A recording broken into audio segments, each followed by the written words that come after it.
And we can start. Go ahead. Hello, ladies and gentlemen, and welcome into SIN Sunday Sideline Report, Week 5 edition. I'm Mike Rifkin, along with Lawrence Lang, Eric Ford, Bill Murphy. Guys, what's up? Welcome to Week 5. Hey, Mike, how are you? Living the Week 5 already. Yeah, I know, it's Week 5. It's flying by. So, Please slow down, football season. Please slow down. we got time. Well, it's slowing down for the people in London right now. We got our first London game with the Atlanta Falcons leading the New York Jets by a score of 20-3 at halftime. Matt Ryan with 2 touchdown passes to both his tight ends, Hayden Hurst and Kyle Pitts. We'll get started, though. We'll talk about Thursday Night Football, which saw the Los Angeles Rams of St. Louis defeat the Seattle Seahawks by a score of 26-17. But the biggest story out of this game is Russell Wilson has a finger injury. He underwent surgery. He's going to miss at least a month with this injury. Guys, what does this mean for the Seahawks? They're in trouble. Yeah, They were trouble when they walked in, Taylor Swift. It's very interesting with Seattle because hang on one second. I closed my rib. There we go. I was fixing something. All right, we're good now. It's interesting with Seattle because when Russell Wilson is on, the Seattle Seahawks are always a Super Bowl contender every year. If they make the playoffs, they can go on another run and possibly make the big game again. But now with him out, it's like, what does Seattle do from here now? Because, their backup is Geno Smith. No offense to Geno Smith, but Russell Wilson is this key player to the Seattle team. And without him for the next few weeks while he recovers from his finger injury, Seattle's going to be in trouble. You got to wonder, I'm thinking back to when Aaron Rodgers was first hurt and Kaiser, was it Kaiser or DeShone Kizer? I think somebody replaced him and DeShone Kizer, Brett Hundley. No, it was Brett Hundley. And you just kind of saw how the Packers just became that. I mean, no offense to Brett Hundley, he was a decent quarterback, and that's kind of the same thing. Geno Smith is a decent quarterback, but he kind of Russell Wilson carries that team. So you got to wonder if it's going to be kind of that case. Can the Seahawks continue that same momentum without Wilson, or will they fall to a couple of games? And only time will tell, really. And to Patchy's point, Geno Smith on Thursday after the Wilson injury, 10 of 17, 131 yards, a touchdown, and a pick. So, and as for the Seahawks' upcoming schedule, they play at Pittsburgh next Sunday night. Then they play the Saints on a Monday night. Then they play the Jaguars. That might not matter who the quarterback is. They should beat the Jaguars. And then they play the Arizona Cardinals and then Washington. So it's a tough stretch coming up for the Seahawks. But the thing, Patch and I were kind of talking about this before we started this live stream. You wonder now because the Seahawks don't have a first-round pick this year. That belongs to the Jets in the Jamal Adams trade. So I'm curious because I'm going to say 2 parts. I'm going to say my first thought, and then I'm going to back it up. I believe the Seahawks should consider the Russell Wilson trade this offseason for a couple of points. One, look at the NFC West. Do you think in the next, even with Russell Wilson, as great as he is, in the next 3 years, is your roster going to be better than the Rams, the 49ers, or the undefeated Cardinals? I don't think that answer is yes, even with Russell Wilson. What's up, Bill? I just want to say I have a lot of respect for Russell Wilson, but I agree with you. One of the things is, I hate to say this about Russell Wilson, is he's getting up there in age. And Listen. With Tom Brady playing at 44, I'm not even calling. The only person age is a factor for right now in the NFL is Ben Roethlisberger. Yes. Hands down. That's it. Russell Wilson's 33. Aaron Rodgers, I think, is 37, 38. And Tom Brady's a Tom pedigree. 107. Brady. You know, 107. it doesn't. So the other part of this is you have when the Seahawks were really good, when they were the Super Bowl team, it was that defense with Russell Wilson. You had the Legion of Boom, and more importantly, you had Michael Bennett and Cliff Averill. And they've never replaced Michael Bennett or Cliff Averill, and they sure as heck ain't the Legion of Boom anymore. So if you make this trade of Russell Wilson, I got a couple of teams that could do this if they want. You recoup the picks and you say, you know what? I've got Lockett and Metcalf. That's one of the top 5 duos in the league at receiver. Chris Carson, when healthy, is a good enough running back. I need to revamp that offensive line and the defense. It's time to at least consider it if you're the Seahawks. And I'll give you the 4 or 5 teams that should consider it. I just said Ben Roethlisberger. Pittsburgh should consider this deal if they think they can win now. The Saints think they can win now. They could pull the trigger. Jameis Winston, I don't know if they think he's a long-term solution. The Washington football team could certainly pull the trigger. They're talented enough. You know, that's 3 right there. You know, if the Giants were to go away from Daniel Jones, they could totally consider it. In Carolina, I think Carolina makes a ton of sense. I know Sam Darnold's playing well, but you're talking about Russell Wilson. And if you're not going to do the due diligence, at least look into it if you're a team like that. And Mike, we were talking about this on Thursday night Gridiron. The Giants can maybe be a possibility, like you said, if they go away from Daniel Jones. And Patch and I kind of have a disagreement about this next thing. What if Aaron Rodgers doesn't come back to Green Bay? Do you see Russell Wilson coming to Green Bay? No, because if you're trading Aaron Rodgers, are you really going to use up draft picks to trade for Russell Wilson? I would think then you're saying it's Jordan Love's time, or you're going through a rebuild and retool. Because if Aaron Rodgers is in there, there's a good chance in my mind Devontae Adams is not there. Now, Rifkin, I gotta disagree with you, man. I feel like the Seahawks are close. I feel like the Seahawks are a good O-line away from being playoff contenders and maybe even Super Bowl contenders. And I mean, yeah, they are missing a couple pieces on defense, which is critical. The O-line is terrible. Russell Wilson is running for his life, but they already have a good run game. They have decent good receivers at that. You know, all they need is to revamp their O-line, finally commit to offensive coordinator, because I think it's like they've I don't know how many offensive coordinator they had since whenever. You know, ever since the Seahawks made it to the Super Bowl and lost to the Patriots and not running it on the 1-yard line, you just see like a decrease yet an increase. Like they had a bad run game. Their run game started to be terrible. Their receiving core started to be terrible. The disintegration of the Legion of Boom. The defense is still not as good as it was. It does need a few pieces. Offensive line is straight trash, but they need to rebuild that. But they rebuilt the receiving core. They revamped the running game.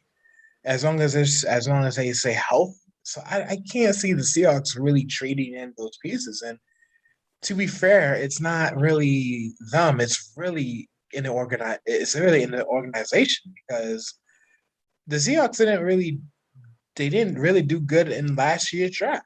You know, they had tons of talent on the board. I mean, they only have a few picks, but I feel like the picks they even got, it wasn't really all well. So And to further the point a little bit, Eric, though, the offensive line's been an issue for a couple of years now. It's not like this is something that's blossomed into they were great a couple of years ago. Now it's different. This has been a bad line for a couple of years. And you're talking about a team that you believe could contend. I'm not going to disagree. I think they are a good team. But I got to imagine at some point you have to look at yourself as a front office individual and say, you know what? In the next 3 years, I'm betting on my scouts and doing my due diligence on upgrading the offensive line. Look, Lockett and Metcalf are great. I'm not touching them. They're going to be here. Chris Carson is a good enough running back. But I have to figure out a way to get maybe a little bit younger, not even at quarterback, because that's not about the age there, but even defensively, get a little bit more athletic, especially at corner. Their corners are not their strength. It used to be Richard Sherman, Brandon Browner, and then you had Earl Thomas and Chancellor. Well, now the safeties are fine with Quandre Diggs and Jamal Adams, although Jamal Adams in coverages, that's a whole nother problem. But if you get a pass rush, your corners and safeties don't have to do as much. So there's a lot of moving parts in Seattle. It'll be interesting to see because we had the Russell Wilson trade speculation in the offseason. I wonder now if it resurfaces. Well, that's the Seattle side. The Los Angeles Rams of St. Louis on their side, they go to 4-1. And now two of their last three, all three of these games have been big, but they beat the Bucs soundly. They get thumped by the Cardinals, and they go on the road to Seattle and get a nice win. Matthew Stafford, 360 yards and a touchdown. But it feels this is a different Rams team than in the past because of Stafford, but also Jalen Ramsey on defense plays a different kind of role than he used to. It used to be one side, but now you can put him wherever you want. He's kind of that kind of guy. But what do you guys think overall of who the Rams are? They are a lot better now. I can't speak at the moment. They are better now when they had Jared. I can't speak. They're better now than when they had Jared Goff. Yes, thank you. Those are the words I am looking for to say. I can't spit them out right now because Matt Stafford is rejuvenated because, he was in Detroit forever and he had really nobody to throw to and not really an O-line to kind of protect him. Like he only had Megatron, really. Mm-hmm. Other than that, he really had nobody to throw to. With the Rams now, it's like he has options now. He can throw a deep ball to Robert Woods if he wants to. And just this Rams team, I feel, is rejuvenated without Jared Goff. No offense to Jared Goff. I love Jared Goff. But with Matt Stafford, it's like Matt Stafford is now being able to showcase his abilities when he has talent. Okay, so you brought up Robert Woods, so I want to go there because Robert Woods had 12 catches for $150. Cooper Kupp's off to a tremendous start too. I think Cooper Kupp's one of the more underrated wide receivers in the league.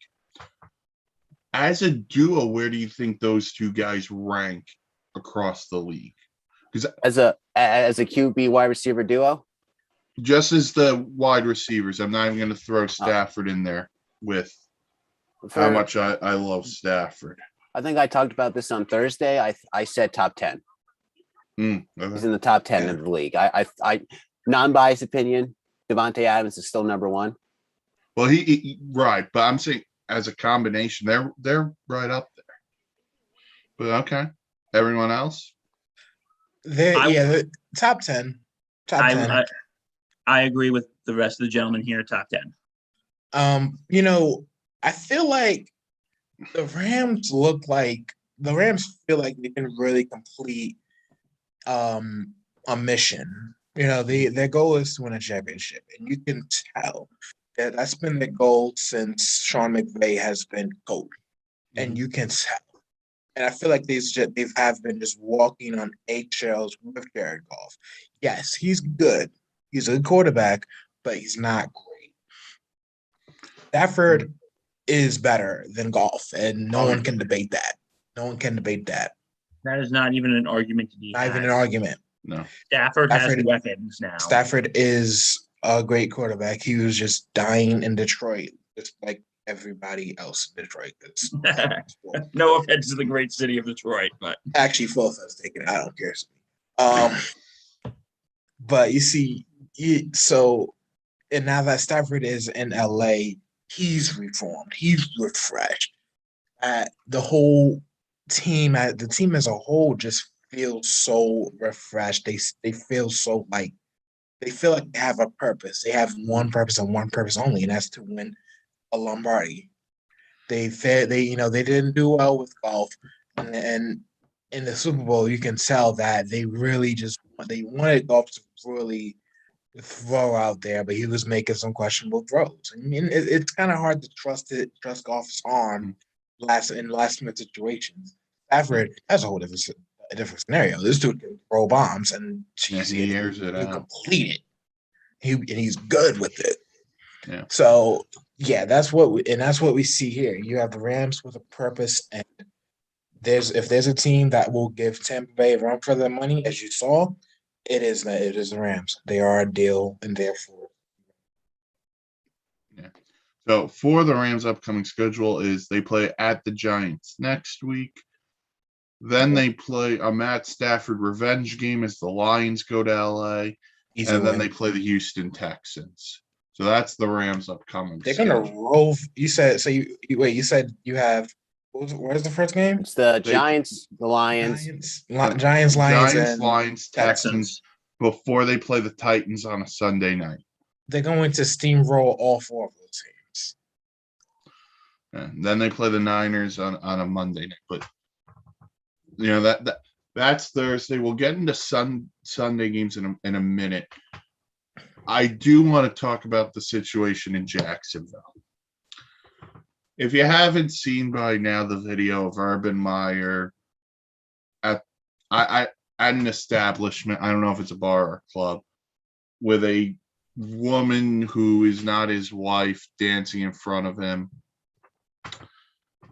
I don't know where you've been all week, but that's all another issue. But maybe we're looking at it all wrong. Maybe he's trying to get fake calls from that girl. Have you thought about that?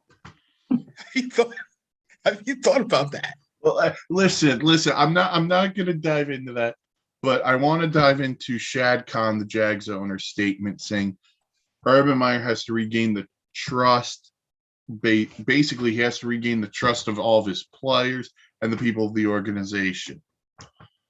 This is not a first-time offense for Urban Meyer this year. He hired a strength coach from Iowa who was guilty of making racist comments. He didn't fire that guy. He resigned. Then he brought in the guy everyone loves in America, Tim Tebow, to play a position he hasn't played. I get why Urban Meyer's still there. You don't want to fire him and you have to pay him his money. But at some point, and if you haven't read the Mike Silver thread, Mike Silver works for the Washington football team. He used to be at NFL Network. An unnamed Jags player told him they laughed at Urban Meyer's apology. They don't really respect him. And this is what's up, Bill? I'm sorry to cut you off. Go on. This is just a problem. If your players don't respect you, how do you go on as a coach? But you got to The look at owner it of the this way, Jags though. is he's not a good owner at all, and he said you got to gain back the respect of your locker room. Like, have you ever been to a locker room before? I haven't been to a locker room before, but I know for certain if the coach, if you lost the locker room, your job's over. You can't gain that locker room back unless you Adam Gase trade everyone away. Yes, I did. So, but you're not going to gain the respect back. The respect is gone. you have Urban Meyer's no if Urban Meyer's no respecting the Jags, they're not going to have motivation to perform, and it's going to result in Trevor Lawrence to kind of step up into a big position role to kind of like, okay, I'm the coach now. I'm in charge. Like, come on, guys, to rally his team, and that shouldn't be on a rookie quarterback. So yeah, I just want to say, but guys, Mike, I want to ask you: do you think Urban Meyer's apology is "I'm genuinely sorry for what I did," or "I'm just sorry I got caught"? I'm sorry I got caught. That anytime now someone says if anybody posts anything on the internet, it's not a sorry. I'm generally sorry. It's a sorry I got caught. Anytime. I'm sorry I got caught. yeah. But Sorry to cut you off, Bill. The Jets scored a touchdown. It was Ty Johnson. They missed the extra point, 20-9 in the third quarter. Yeah, they doinked it off the left side goalpost. And I know Off the post, typical soccer. but I just want to Go say, ahead. getting back on topic though, do you think because you lumped in the professional things with Tebow and the other two things, the strength coach, do you think we should be tying in professional coaching with his personal life? Because I always say keep crap off the field, but when it's all around the news and it's all on the media, now that crap, which I say you keep off the field, is now on the field. I think you have to talk about it all because it all has to do with the same person. If these were different moments in his life, I would say, he was young and, he made a mistake. He's not a young guy. He had the gall on Monday when he issued an apology. And you watch the apology he gives to the media. He never really looks directly at the media. He's always looking down.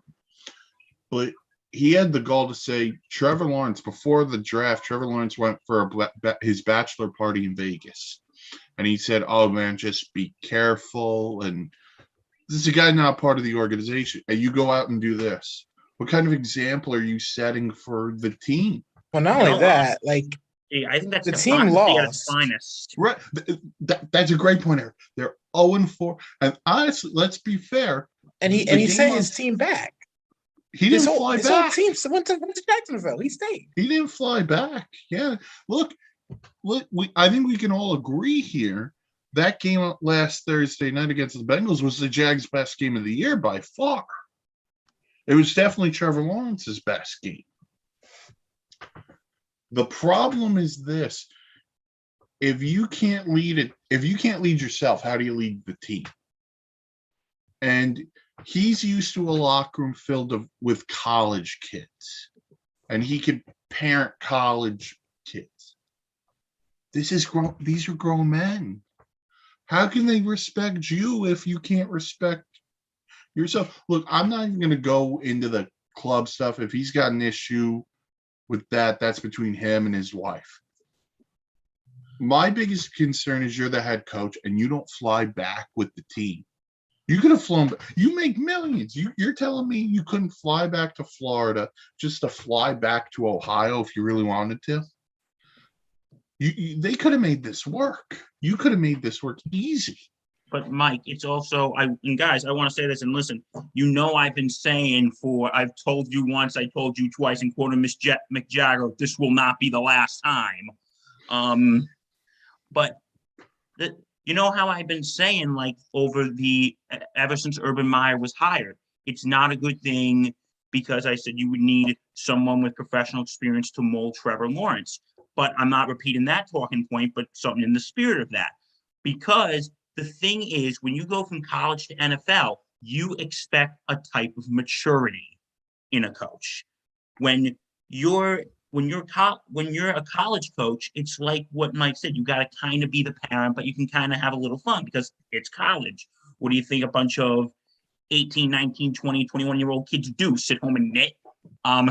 No offense to anyone who watches our shows that knit. But anyway, but the thing is, you have to show as a coach, you have to be a leader and show some sort of maturity. And now, like what you said with the club stuff, if that's a personal thing and him and his wife are having marital problems, then that's their personal business and they should go get help. But where's the maturity? Where's the leadership? You're not a college coach anymore, Urban Meyer. You have to be an adult and you have to show some sort of maturity. And I think I'm not saying he's going to resign because no one's going to say you're going to walk away from all the money. The problem is for me, and then we'll transition quickly into the Sunday games. The problem for me is this. You hired a guy with no coaching experience.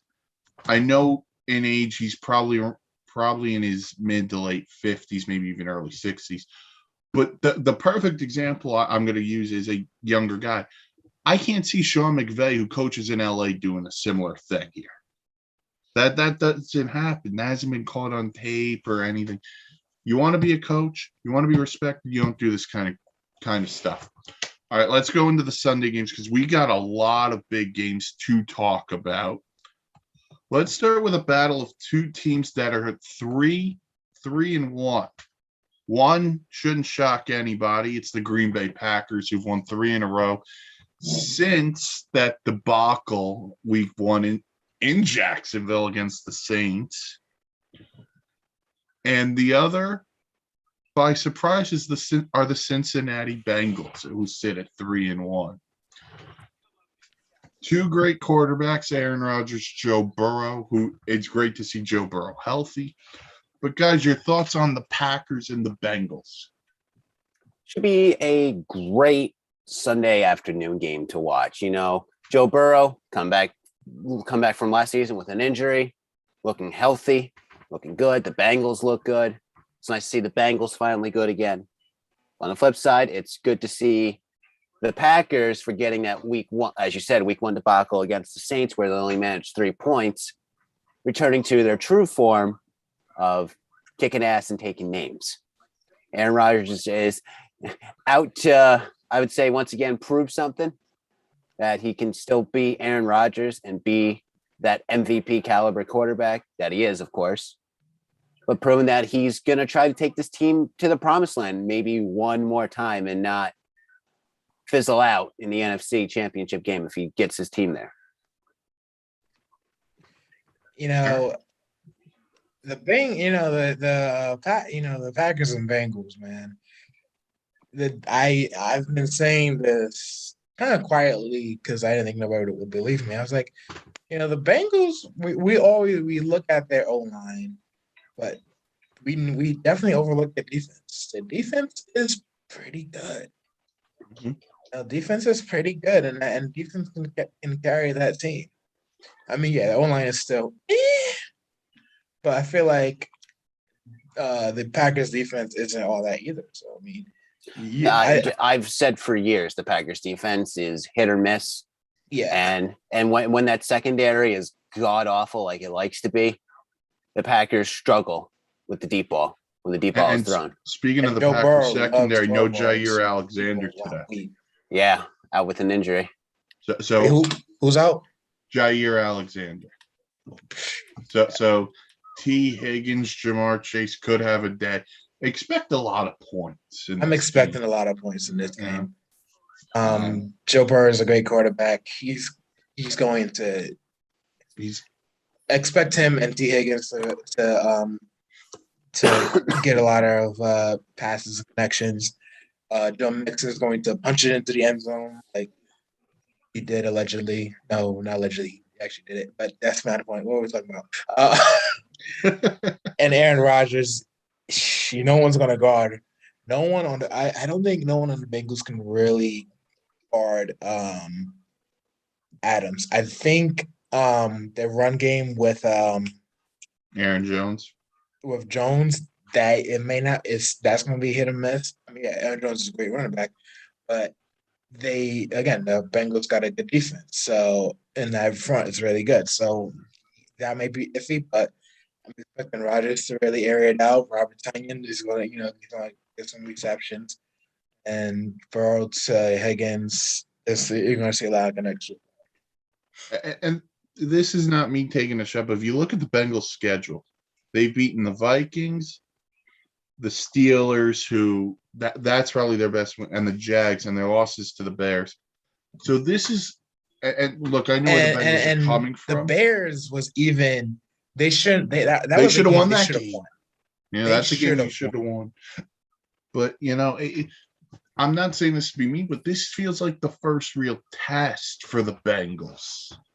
This is the first real heavyweight you're going to play. But listen, if the Bengals can keep this within, I'm going to say 10 points. I'm not expecting the Bengals to win, but if they can keep it within 10 points, I'll say, you know what? I like the Bengals going forward. Because next week they play Detroit, before they play Baltimore, and then they play the Jets. And those, maybe not Baltimore, they could beat the Jets. No offense, Eric. Yeah, and they could certainly beat the Lions, unless the Lions bite their kneecaps off. That's a whole nother conversation. But you got the Packers and the Bengals later on.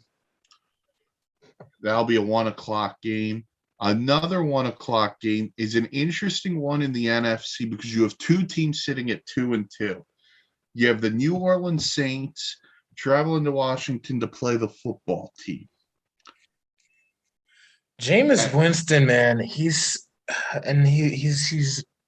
it's the same thing from Tampa Bay. He's very hit or miss. There's a game where he will look like an MVP, and then there's another game where he'll look like a bomb. There's no middle ground with him. He's gonna win. He like if they win, it's because of him. If they lose, it's because of him. And well, I mean, last week they lost because of the defense too. But I mean, that's it. Yeah, you've got to find a way if you're the Saints to both these teams have to win this game if they want to make the playoffs. So the counter argument is Washington should have lost at Atlanta last week until Taylor Heineke makes a great play to J.D. McKissick. But these are two teams you look at and you say, on paper, these are playoff teams. And like I said before, if the Saints miss, maybe they enter a Russell Wilson sweepstakes. Maybe they enter the Aaron Rodgers sweepstakes. I don't know. Same thing with Washington. So you feel you're a quarterback away, but this is a very interesting game with two dynamic running backs in Antonio Gibson and Alvin Kamara, who I think the Saints are going to have to lean on. Yeah, I think so too. And we haven't really mentioned Taylor Heineke. Yeah, does he deserve respect? He hasn't been terrible. Yeah, I think he should be respected a little bit more. The situation, for the situation that he is in Washington, he's not doing bad at all. And like Eric said, he should be given just a little bit more credit for the situation he is in at this moment. And that Washington defense needs to play better. That's just especially that Chase Young. Chase Young, I don't think has a sack yet. That defense was so good last year. Jack Del Rio needs to get back on it. But that's a battle, man. 2-2-2 teams in the NFC. Let's go to 2-3-1 teams in the AFC because we got the Browns and we got the Los Angeles Chargers of San Diego, who made a statement on Monday night by beating the Las Vegas Raiders of Oakland of Los Angeles. This is a great game. Baker and Herbert. Oh, sign me up. So let me ask you this. I give you the keys to the car. You get one franchise for the next 10 years. You want Baker? You want Justin Herbert? It's a tough call because don't mind me, I would love to just sit in SoFi Stadium and watch the Chargers play year round. Mm-hmm. But I would still go with the Browns. Because the Browns. No, I'm just saying quarterback specifically. Quarterback specific Baker. Because it's Justin Herbert's first year. So you have second year, my bad. Well, first year full-time starter. They had to stamp Tyrod Taylor First last year full to get year it going. full-time start.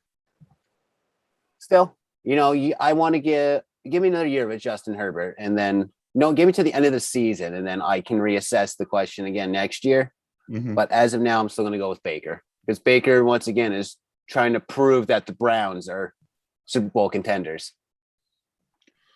Baker Eric? is the LeBron James of quarterback. I'm Like laughing because of Cleveland. exactly. That's pretty much why. So what you're going to say is Baker's going to leave, go win a Super Bowl somewhere, and then come back and do it for Cleveland. Someone, oh my He's god, gonna go to- that would make Odell Beckham Kevin Love. So what this means is that he has to leave, go play for the Dolphins, and then come back to Cleveland, and then go out to LA.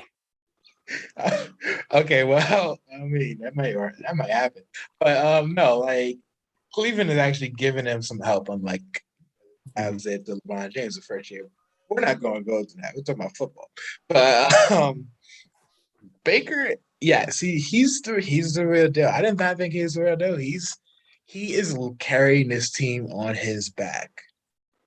That offense runs through him. They managed to give the Chiefs for the money, not just in the playoffs, but in the first game of the year. And that defense, I don't want to go against Myles Garrett. You put me against Myles Garrett, I'm just going to like LaShawn McCoy myself and be like, yeah, I'm not playing. It's a big deal. And yeah, Herbert, on the other hand, he surprised me. I did not think he would be that good. He came from Oregon, and they're not really known for having some good quarterbacks, but this dude just came out and exploded. I mean, yeah, again, I'm not totally sold on the Chargers. I'm not drinking the tea. I'm not drinking the tea because we've seen it many times before. The Chargers start off strong on paper. On paper, they always look like they're going to make the playoffs, maybe win Super Bowl, and then they fall. So, and it's still early. I mean, we're getting to the middle of the season, but it's still early to really say they're that legit team. They are a good team, and Herbert is playing really great out there, but I'm not sold on him. I do think you're on one tonight, though. But I'm still not sold on him, though. So for me, I think I would lean Herbert for a couple of reasons. One, I'm done with the Baker progressive commercials. I'm absolutely done with them, especially the new Halloween one. Who gives out nachos to trick-or-treaters? What is with that, Baker? I know you didn't write it, but still. Listen, if Baker can prove something this year, the man deserves his payday finally. Oh, we wrote about this, and you can check that out with a lot of other great stuff at www.thesportsinsanitynetwork.com. You and I wrote about this. He deserves his money. That's a whole nother conversation. I would start with Herbert, and I think Herbert's got a little bit of a bigger arm, but he's got the flow. The flow also is something. He's laid back, and it's not that I dislike Baker. I want to see a little bit more from Baker in bigger games. Like Herbert, the last 2 weeks, I would consider at Kansas City and Monday night against the Raiders. Those are big games, and Justin Herbert balled out in both. He was great. Baker, I know there are going to be people on the stream saying he played in the playoffs last year, and that's fine. Pittsburgh self-destructed, and Baker was good against Kansas City. I just need to take that step forward. But he does deserve to get paid. I will say that. This should be a fun game at 4:30. Now, two other games I want to talk about. We're going to go 4 heavyweights here in the AFC because we're going to talk about the 2 primetime games. Tonight, You got the Bills taking on the Chiefs in a rematch from the AFC title game. The Bills come in 3-1, chip on their shoulder. The Chiefs 2-2, and the Chief defense has not looked good. And I personally believe it's the issue of moving Chris Jones to the outside when he's the second best interior rusher in the league. But this should be a fun game with Josh Allen and Patrick Mahomes, guys. You know, Hey, I said this quietly again. I knew I still think the Chiefs is gonna go through the Chiefs in the AFC, but they are going to have some competition. People like now that you see, I feel like Tampa Bay exposed them. Cleveland exposed them last year in the playoffs and Super Bowl. Now teams are picking up on that, and they're like, okay, we know how to beat Big Brother now. But you can't see. But now we know how to defeat the big bully. it's kind of And like teams are really catching up on that. So, yeah. it's kind of you're right. It's kind of like also teams finally picking up on Lamar Jackson's run game almost, in a sense, because Kansas City did get a reality check in last year's Super Bowl when they got blown out by Tampa Bay. Like you said, they were exposed. So it might make a case, is Kansas City really the team in the AFC? Because with teams like Buffalo, when you got Buffalo, you got the Chargers, you got the Browns. Even I guess you maybe throw the Bengals in there. Bengals are starting to come around with Joe Burrow too. Like is I almost said KFC for some reason. not sponsored. It begs the question: KFC, if you're listening, and we know you are. Listen, chicken sandwiches are good. With the subtle wink right there.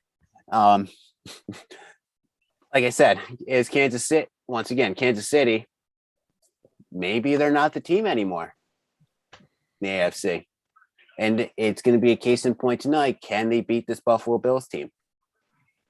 Because this Buffalo Bills team is out for redemption from last year too. They want to be in that conversation for the Super Bowl. Yeah, for me, I think Kansas City still is that team. Eric, you brought up Tampa Bay exposed them. I think the Ravens exposed them in week 2 because of the run game and the problems Kansas City's had moving Chris Jones to the outside rather than the interior. The Lamar Jackson zone read gave them fits all night. I wonder if Buffalo dials up a similar game plan. But then on the outside, you got Stephon Diggs, Sanders, Cole Beasley, and Dawson Knox. You got the firepower, so this should be an excellent game. We move into tomorrow night's game, Monday night. We've got another heavyweight battle. Speaking of Lamar and the Ravens, they host Carson Wentz and the Colts, who are coming off their first win of the year. This should be a fun game. Battle of Baltimore teams. Baltimore Colts, Baltimore Ravens. Baltimore wins. Baltimore finally won something. Hold on. Will the total number of points scored be more than the Orioles had wins in 2021? oh, maybe. Well, they got to get like 53 points combined. Hold on. Let me look up the Orioles win total. I think it was 53 or 54 wins the Orioles had this year. Well, they did miss the playoffs, so let's just double. Well, I think if you win 53 games, I think you're missing the playoffs unless you're like an NBA team. They lost 108, something like that. Let's see. The Orioles won 52 games, so you were right on. I was close. Hey, look at that. So the over/under set at 52. They will not beat that. Maybe it's going to be probably a close game. Yeah. But you know what? It's going to be an exciting game Monday. Lamar Jackson in prime time. What could be any better?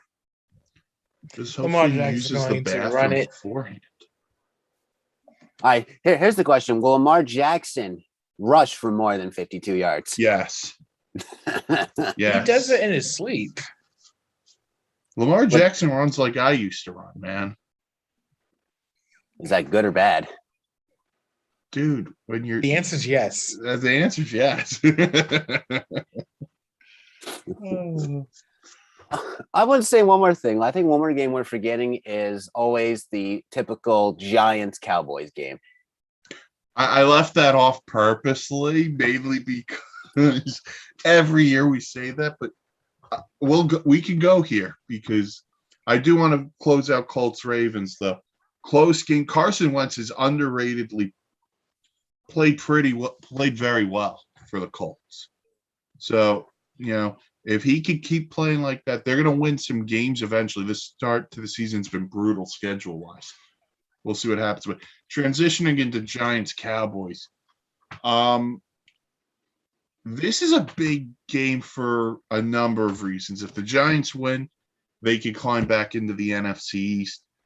If the Cowboys win, everyone on sports radio or sports TV is going to talk about how great the Cowboys are. Except Stephen A. Smith. Except for Stephen A. Smith. Well, yeah, except for Stephen A. Smith, but that's a whole nother conversation. I think the Giants, when you look at them, Daniel Jones, 2 out of the last 3, have been his best games of his career. He was great against Washington, even though they lost, and he was really good last week against the Saints. If they can find confidence in Daniel Jones early, get Saquon to run the ball, maybe force a couple of turnovers, they can win this game. I just don't know if they win this game. If this game was in MetLife with conditions, I would say they've got a better shot. On the road, I don't know. I don't know if the Giants can pull this one out. Well, I have a statement from fellow co-star of this show and also of the Sports Insanity Network, Mark Old Ops Guy Halpern, as he is home resting and recovering from a little stint that happened.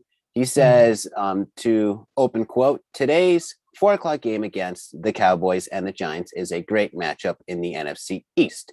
The Dallas Cowboys on a 3-game win streak are out to prove that they are the best in the NFL, which is debatable. And today's game should not take that much to do. The Giants are a very injured team, even though they are coming off an impressive win. I don't think Daniel Jones will have the time he had last week, and the Dallas secondary is much better than New Orleans. I expect CeeDee Lamb and Amari Cooper to have 100 yards apiece and a touchdown. Ezekiel Elliott with 140 to 170 yards on the ground and 1 of 2 touchdowns on the day. I also expect Mr. TD Trayvon Diggs to have another interception and will make the little Giants sit and cry for their mommies. Close quote. So, 2 things. I hope he's right about CeeDee Lamb. I can use the fantasy points. I hope he's right about also Ezekiel Elliott because I need the fantasy points too. Yeah. I was the smart guy who didn't draft him, so So a bold statement from Mark Old Ops Guy Halpern. He's Mark, very optimistic. And I love it. I'm glad he's getting better. Me too. We need you, man. We love you. But I will say this though. The Cowboys are a good team. Could they make a splash in the NFC? They got. I'm making a bold statement. They're gonna win the NFC East. That's gonna happen. I'm saying that right now. As long as they remain healthy and stay on course, they're gonna win the NFC East. They're gonna win that one wild card game, and then they're gonna play a real team, either the Rams or Bucks, and then that's gonna be it. That's my prediction. I could be wrong, could be right, I don't care. But tonight they're gonna win. The Giants, I feel like they thought they could just they have literally been on a path of trying to win Super Bowl at any and all costs. And they feel like that they could do that with Eli Manning. Daniel Jones. Daniel Jones. Like they could do that. And they're wrong. And it shows. It shows. I mean, until they kind of get over themselves and be like, okay, we're rebuilding for the better future, that's the only way that they're ever going to really be a good team. Because I actually like the Giants roster for the most part, outside of a couple of spots, I think it's a decent roster. It's a You're good right on roster. Daniel Jones. I want to see more before we crown him anything. Here's my challenge for the day. I'm talking directly to you, Jason Garrett, because I know you're listening. Come with a game plan. Feature Saquon early. You don't have Slayton or Shepard. Get Kadarius Toney involved early. Get the weapons you got. Utilize them. Keep this game close. The Giants have the skill position players. I'm not going to deny that. Keep the game close. It's on you, Jason Garrett, because if you lose this game, I'm going to suggest you're still on Jerry Jones's payroll. But until then, that's Giants Cowboys. That's, I think, a 425 start on Fox. All right, guys. Time for the 2-minute drill, rapid fire stuff. First question. Of these 3-1 teams, which is the best? The Bengals, the Chargers, the Broncos, the Raiders, or the Panthers? Chargers. Chargers are that best complete team right now, with a close second to the Raiders. Okay. Eric? Yeah, I'm going Raiders. Going Raiders. Love Vegas. I like Derek Carr. Eric, close your ears. I'm going to go with the Panthers. I With was the thinking that too. addition they just made of Stephon Gilmore and CJ Henderson, that back end of that secondary is really good. Sam Darnold can play like a competent quarterback when he doesn't have buggy-eyed Adam Gase on the sideline. If Christian McCaffrey can get healthy, Carolina could be dangerous in the NFC. Okay, question 2. Justin Fields was named the Bears starter going forward. Really, this is a 2-part question. 1, what are your expectations from today against the Raiders? And 2, what the hell took Matt Nagy so long to get this done? Well, 1, it probably took Matt Nagy a little bit to get out of that Chicago breeze there to finally come to his senses and start him. And I expect, I would say a little bit of struggle. Raiders defense is pretty good, in my opinion. So expect a little bit of struggling, but don't expect him if he just balls out as his first game as a starter. He's going to be decent. I am not going to say he's going to be great. Not going to say he's going to be excellent. He's going to be decent. That's all I can really say. He's going to be decent, exceptionally decent. All right. I think he'll play pretty well, too. The Raiders play a lot of zone, simplify the game for him a little bit, Matt Nagy. Third, final question. I give you a golden ticket to any game today. What game are you guys going to? Well, the Bills Chiefs. Mm-hmm. Going to Packers and Bengals. You know, I can work on my tan, so I'm going to go to Browns Chargers so I can work on my tan. All right. I don't know. There's a lot of ladies in LA, man. I don't know. You feel like might still have your lady there. You know it, man. You know. Pimping ain't easy, as the Godfather would say. Pimping ain't easy. All right. Thank you, Eric. Thank you, Patch, for joining me. We'll see you next week on SIN Sunday Sideline Report. Enjoy the football. Check out the website, www.thesportsinsanitynetwork.com. Until next week, I'm Mike Rifkin. We'll talk to you next week.